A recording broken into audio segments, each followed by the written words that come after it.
અને હવે આગળ બુલેટિનમાં વાત કરીશું મહારાષ્ટ્રના પહેલા મહિલા નાયબ મુખ્યમંત્રી વિશે।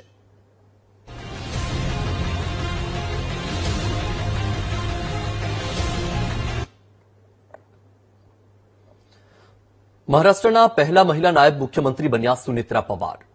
એનસીપીના ધારાસભ્ય દળના નેતા તરીકે સુનેત્રા પવારની પસંદગી કરાઈ।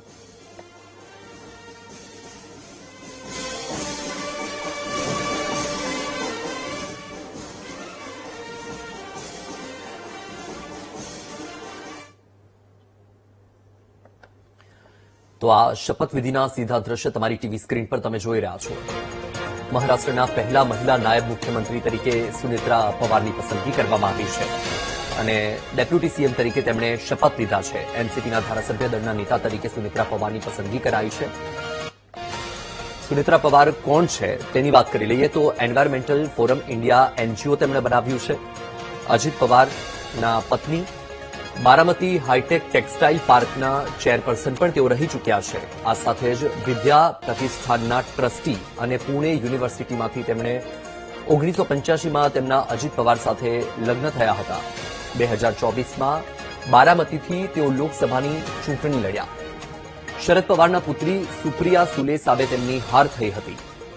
18 જૂન 2024માં રાજ્યસભાના બિનહરીફ સાંસદ પદે તેઓ ચૂંટાયા। 18 ઓક્ટોબર 1963માં ઓસ્માનાબાદના 13માં જન્મ થયો હતો। પિતા બાજીરાવ અને ભાઈ પદ્મસિંહ પાટીલ રાજકારણમાં જોડાયેલા હતા। 1983માં કોમર્સ સ્ટ્રીમથી તેઓ ગ્રેજ્યુએટ થયા। એન્વાયરમેન્ટલ ફોરમ ઇન્ડિયા એનજીઓ તેમણે બનાવ્યું અને તેમાં તેઓ કાર્યરત હતા।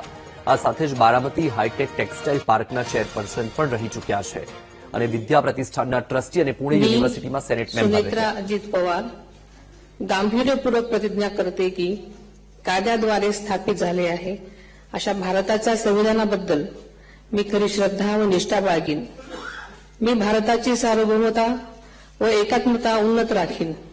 मी महाराष्ट्र राज्याची उपमुख्यमंत्री म्हणून माझी कामे निष्ठापूर्वक व ससद्विवेक बुद्धीने पार पाडेन आणि संविधान व कायदा यानुसार सर्व तऱ्हेच्या लोकांना मी गांभीर्यपणे व निपक्षपातीपणे तसेच कोणाच्याही विषयी ममत्वभाव किंवा आकस न बाळगता न्याय वागणूक देईन।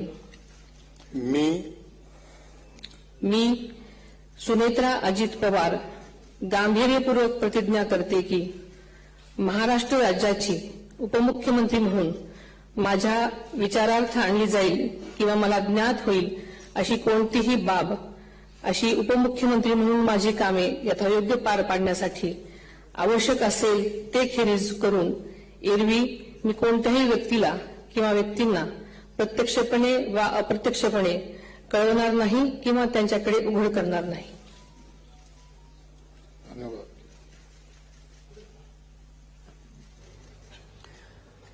તો આ સીધા દ્રશ્ય તમે જોઈ રહ્યા છો। શપથવિધિ પૂર્ણ થઈ છે। મહારાષ્ટ્રના પહેલા મહિલા નાયબ મુખ્યમંત્રી તરીકે સુનેત્રા પવારે શપથ લીધા છે। શપથ લેતા પહેલા સુનેત્રા પવારે રાજ્યસભાના સાંસદ પદેથી રાજીનામું આપી દીધું।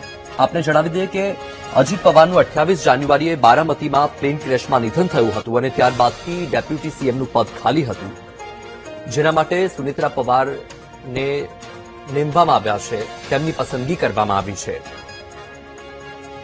આ સાથે જ આપને પણ જણાવી દઈએ કે સુનેત્રાને પાર્ટી નેતા તરીકે પસંદ કરવા માટે એનસીપી ધારાસભ્ય દળ અને વિધાન પરિષદના સભ્યોની વિધાન ભવનમાં બેઠક બોલાવવામાં આવી હતી અને ત્યાં દિલીપ વળસે પાટીલે તેમના નામનો પ્રસ્તાવ મૂક્યો હતો।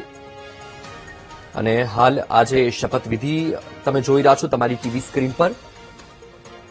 ઉપમુખ્યમંત્રી પદ તરીકેની આ શપથવિધિ છે। લોકભવનમાં આ શપથવિધિનું આયોજન કરવામાં આવ્યું છે। 12 મિનિટની આ શપથવિધિનું આયોજન કરાયું હતું। આજે બપોરે 2 વાગ્યે બેઠક દરમિયાન એનસીપી ધારાસભ્ય દળના નેતા તરીકે સુનેત્રા પવારની પસંદગી કરવામાં આવી છે।